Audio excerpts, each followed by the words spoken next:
Greetings mortals, this is the Grand Archives. I decided to start a series where I'll talk about the unpopular phase of history. I will talk about everything from the not obvious to straight up forgotten for centuries.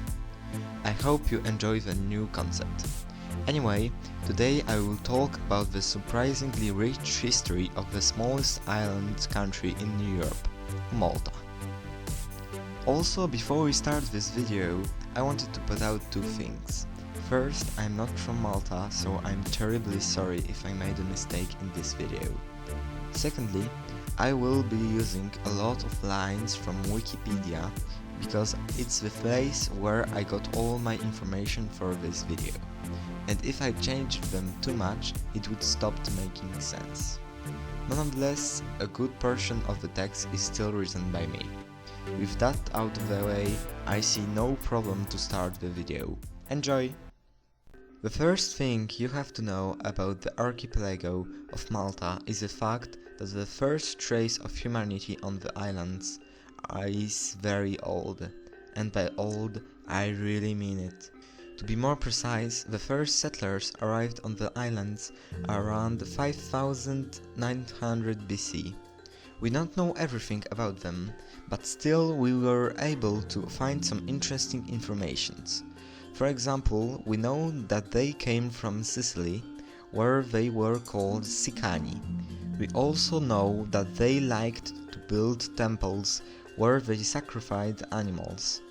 These sacrifices were made to the goddess of fertility, which had statues resembling the famous Venus of Willendorf. And the cool part about it is the fact that there is actually one of a statue at the National Museum of Archaeology in Valletta. Cool, but I have to pay 450 euros for one bloody picture. I'm not kidding, this is a serious cry for help. So no thank you, and also Getty image. Oh, so this is what humans are saying when they're annoyed. Feels good.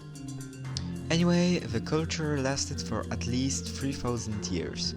We don't really know what ended them, but historians suggest a famine or a plague. A few decades later, guys from Sicily arrived again, and this time they rested for good. A fast forward over 1000 years, and the Phoenicians colonized the islands sometime after 1000 BC, as a stop on their trade routes, joining the natives on the island. After the fall of Phoenicia in 332 BC, the area came under the control of Carthage, a former Phoenician colony. During the First Punic War, the war between the Romans and Carthage, the island was conquered after harsh fighting by a Roman consul.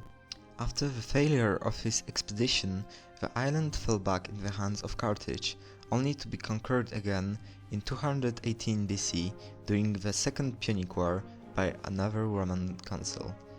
After that, we can read on Wikipedia that when the Roman Empire was divided for the last time, Malta, following Sicily, fell under the control of the Western Roman Empire. As the Western Roman Empire declined, Malta came under attack and was conquered or occupied a number of times. From 454 to 464, the islands were subdued by the Vandals, and after 464 by the Ostrogoths. In 532, Belisarius, on his way to conquer the Vandal kingdom in North Africa, reunited the island under Eastern Roman Empire rule. Little is known about the Byzantium rule in Malta.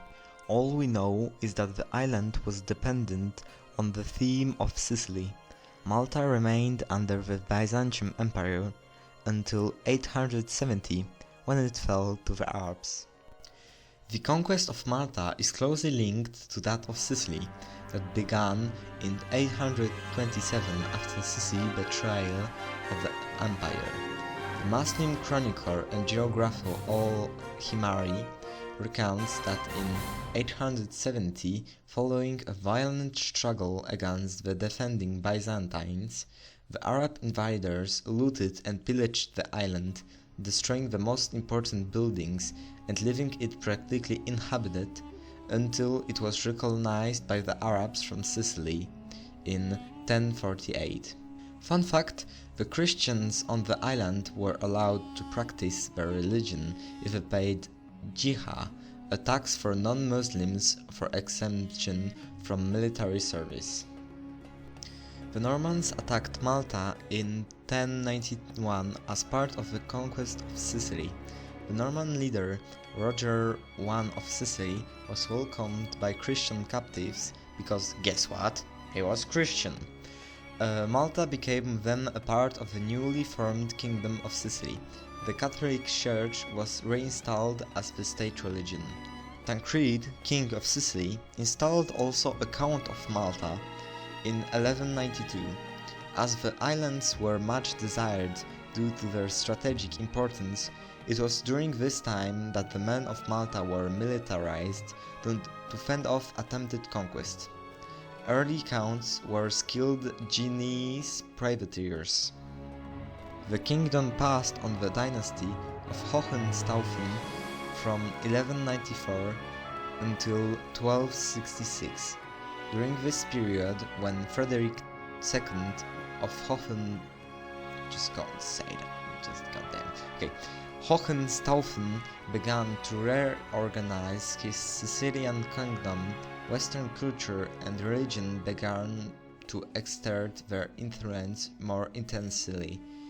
Malta was declared a county and a marquisate, but its trade was totally ruined. For a long time it remained solely a fortified garrison.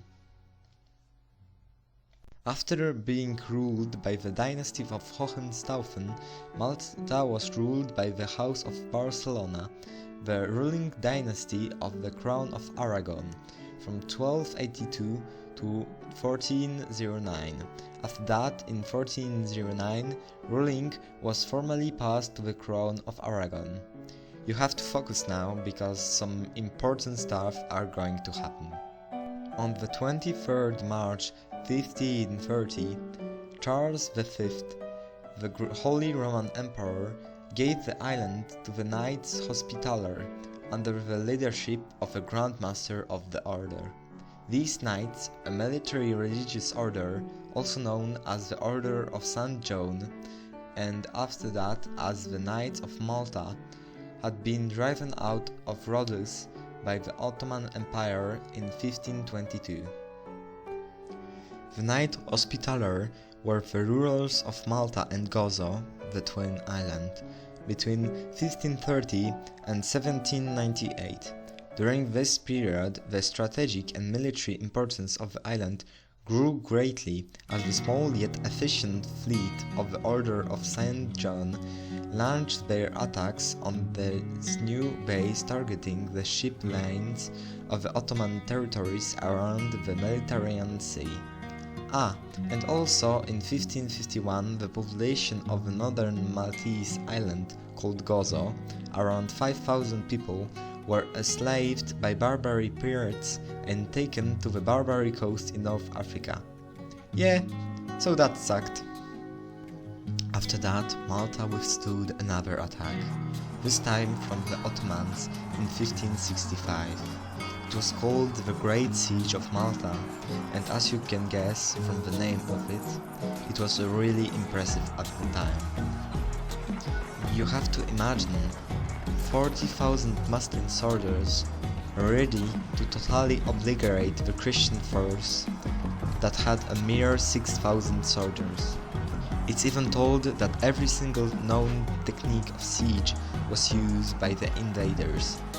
And to the grand surprise of everyone, the Maltese were actually victorious, with some help from the Holy Knights and the Spanish.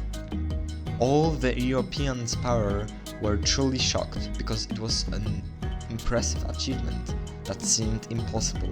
To put it shortly, it was a really big deal at the time, and even now it's very impressive that the 6 times smaller Maltese military won the siege. If you're more interested about the Great Siege of Malta, there is a link in the description to an article about it. That's going to be all for this video. Don't forget that I don't have a degree in history, so please take everything that I said in this video with a grain of salt.